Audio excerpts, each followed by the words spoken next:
The first thing I read is the ingredients. I mean, what's the first thing you want to know about a thing? Well, what's in it? So most of them had it on page 11 or page 12, ingredients.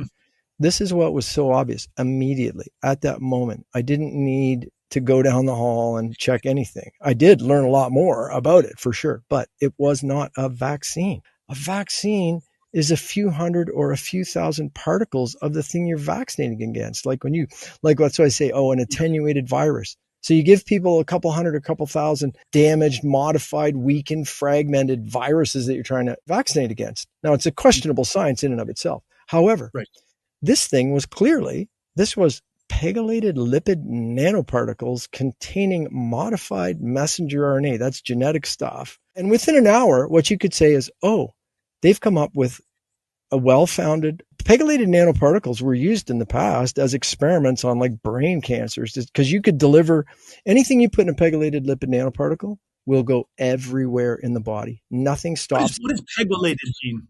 So they take the lipid nanoparticles like a bubble of fat, right? Fat molecules, and polyethylene glycol. Like people are used to ethylene glycol. That's your antifreeze ingredient. Polyethylene glycol is a polymer where they take ethylene glycol and they string it together into chains.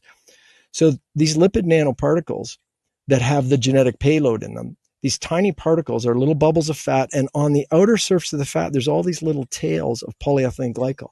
What that does is that stabilizes this little particle. And this particle just goes through membranes like a ghost goes through a wall.